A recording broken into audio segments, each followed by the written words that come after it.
बानी बनवले पागल एगो पगली खातिर काहे ये बाबा बानी बनवले पागल। बाबा सुनी ना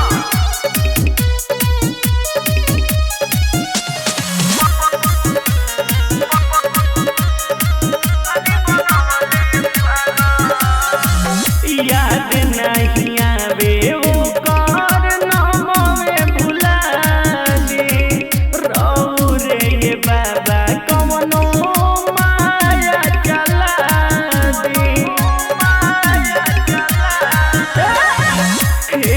त्रिपुरारी बानी बड़ी परेशान हो आपन बना के कैली हमके आना जान हो। सुनी ना रोवा दिलवा बुझ न फिलवा रोग बा कैसन लागल एगो पगली खातिर काहे ये बाबा बानी बनवले पागल एगो पगली खातिर काहे ये बाबा बानी बनवले पागल।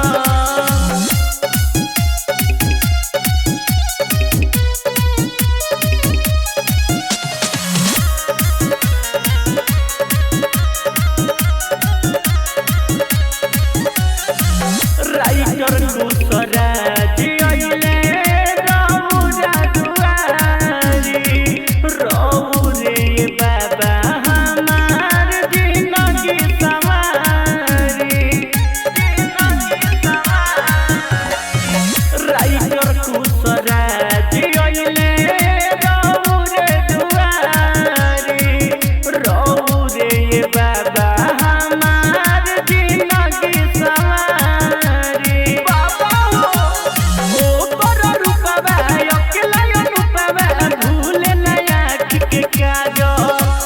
पगली खातिर काहे ये बाबा बानी बनवले पागल एगो पगली खातिर काहे ये बाबा बानी बनवले पागल। ए बाबा त्रिशूल से घोंप दी।